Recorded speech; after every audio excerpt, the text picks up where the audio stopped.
यहाँ पर उपस्थित हमारे सभी गांववासी एवं हमारे शिक्षकगण और हमारे प्यारे बच्चे, आज का जो प्रोग्राम है वो संचारी रोग नियंत्रण अभियान कार्यक्रम है और इसमें सभी विभागों के द्वारा समय समय पर हमारी जो कम्युनिटी है, जो हमारे गांव हैं, जो भी पर्सन है उनको सूचना दी जाती है, उनको जानकारी दी जाती है। जो लोग फैल रहे हैं इस समय हमारे समाज में, उनको कैसे रोकना है और उनके प्रति जागरूक किया जा सके, क्योंकि आप लोग इस समय सीजन चेंज हो रहा है, आप सभी लोग देख रहे होंगे हर घर में कोई ना कोई, अरे उन्हें इधर बैठा दो ना। तो हम अपने आप को जो रोग संचार के माध्यम से फैलते हैं इनको अपने समाज में फैलने से रोकें और हम अपने बच्चों को सुरक्षित रखें और अपने परिवार को जो रोग फैलते हैं उनसे अपने आप बचा सकें। तो इस समय समय पर हमारी सरकार द्वारा ये प्रोग्राम चलाए जा रहे हैं संचारी रोग नियंत्रण अभियान के माध्यम से। इसमें हमारी सभी आशा बहनें और आंगनबाड़ी बहनें घर घर जाके सभी को जागरूक करती हैं कि जो रोग हैं किसी न किसी संचार के माध्यम से फैलते हैं, उनको हम अपने आप को कैसे बचा सकते हैं, अपने बच्चों को कैसे बचा सकते हैं।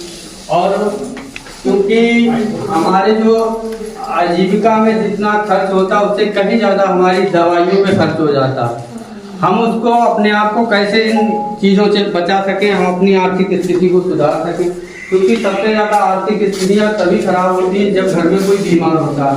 और ये आप सभी लोग जानते होंगे, जब कोरोना काल में कोई पर्सन बीमार होता था घर में तो हॉस्पिटल भी नहीं मिल पाते थे कहीं एडमिट कराने के लिए। तो वो जो कोरोना काल था उसमें वो जो कोरोना बीमारी फैली थी वो किस संचार के माध्यम से ही फैली थी, जिसमें सभी को जागरूक किया जाता था कि सभी लोग अपने आसपास ज़्यादा संपर्क में ना आए। कोई अगर बाहरी पर्सन अगर आता है उससे दूरियां बना के रखें। तो दूरियां किस लिए बनवाई गई थी?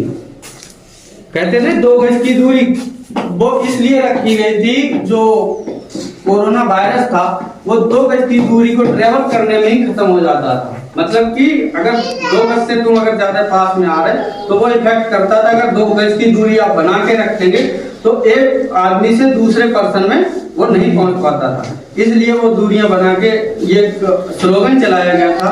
और उन लोगों को हमारे जो भी सदस्य थे, जो भी हमारे लोगों को एक मुसीबत की घड़ी में अपने आप को, अपने घर परिवार को सुरक्षित रख सकें।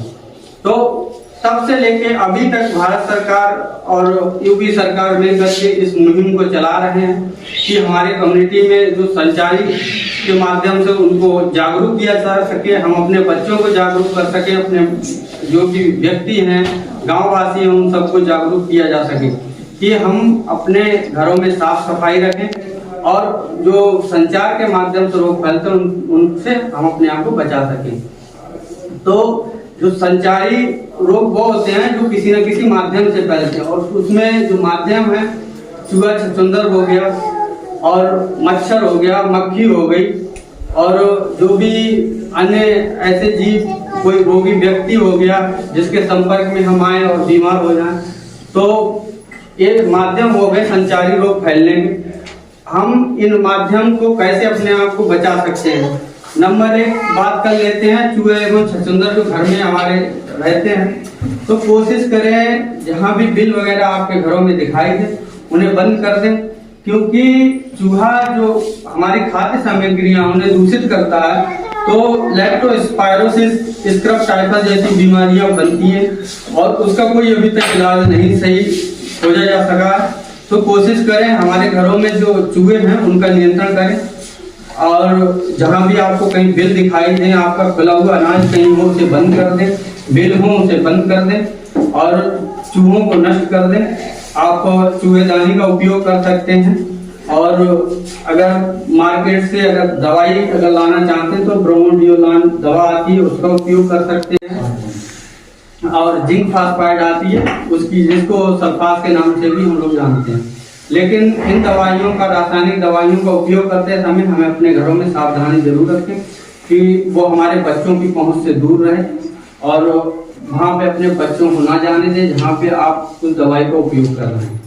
तो धीरे धीरे हम अपने घरों के चूहों को नष्ट कर सकते हैं और उनके द्वारा जो रोग फैलते हैं हमारे घरों में, उनसे हम अपने बच्चों को बचा सकते हैं। क्योंकि जो छोटे छोटे बच्चे होते हैं उनकी जो निप्पल्स वगैरह होती हैं दूध पीने वाली, तो कहीं ना कहीं चूहे आके उसको दूषित कर देते हैं और हमारी माँ बहनें ध्यान ना दे करके उसको डायरेक्ट अपने बच्चों को फिर से पिलाने स्टार्ट कर देती हैं। तो कभी भी निप्पल को खुला हुआ घर में ना रखें अगर छोटे बच्चे हैं जो दूध पीते हैं।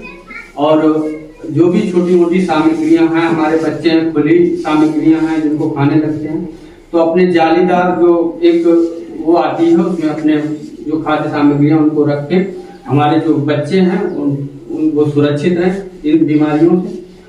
दूसरा है जो हमारे आसपास कहीं भी इस समय बरसात का मौसम चल ही रहा, सभी लोग जानते हैं, नालियों में भी गंदगी मिलेगी और आसपास जहाँ भी गड्ढे होंगे वहाँ पे क्या होता है, मच्छर पनपना स्टार्ट कर देते हैं।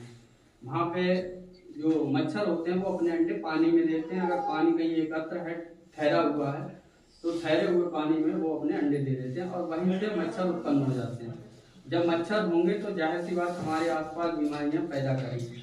तो आप कोशिश करें ऐसे बरसात के मौसम में कहीं भी आपको दिखाई दे आपकी नाली जाम है या कहीं आसपास गड्ढों में पानी भरा हुआ है, तो उनको खत्म कर दें, नालियों को साफ कर दें, गड्ढों में सूखी मिट्टी डाल दें, जिससे ढक देंगे तो उसमें पानी एकत्र नहीं होगा और ना मच्छर पनप पाएंगे। और सोते समय आप मच्छरदानी का उपयोग अवश्य करें अपने बच्चों के लिए और अपने लिए, और कोशिश करें फुल आस्तीन के हल्के कपड़े अपने बच्चों को पहनने के लिए दें, जिससे कि हमारे शरीर पे मच्छर ना काट सकें। तो हम अपने आप को और अपने बच्चों को इन मच्छरों से होने वाली बीमारियों से बचा सकते हैं। तीसरा है मक्खियाँ, कहीं ना कहीं हमारे समाज में कई हानिकारक बीमारियां फैलाती हैं। मक्खियों का कोई कहीं गंदगी पे बैठेंगी तो कहीं हमारी खाद्य सामग्रियों पे बैठेंगी, तो इस तरह से हमारे बच्चों को तमाम तरह की बीमारियों से ग्रसित करती है। तो आप कोशिश करें अपने घरों में कहीं भी कूड़ा कचरा अगर एकत्र कर रहे हो तो उससे समय समय से साफ करते रहें। डस्टबिन का उपयोग करें, जो बंद डिब्बा होता है उसमें कूड़ा डालें, खुला हुआ डिब्बा ना रखें जिससे मक्खियाँ हमारे खाने को दूषित कर सकें। तो इन सब चीज़ों से हम अपने आप को बचा सकते हैं और मक्खियों द्वारा जो रोग फैलते हैं उनको बचा सकते हैं। तो इन्हीं सब बातों के साथ हम अपनी बात को विराम देते हैं। जय हिंद, जय भारत, और आप सभी लोग स्वस्थ रहें और यही हम कामना करते हैं।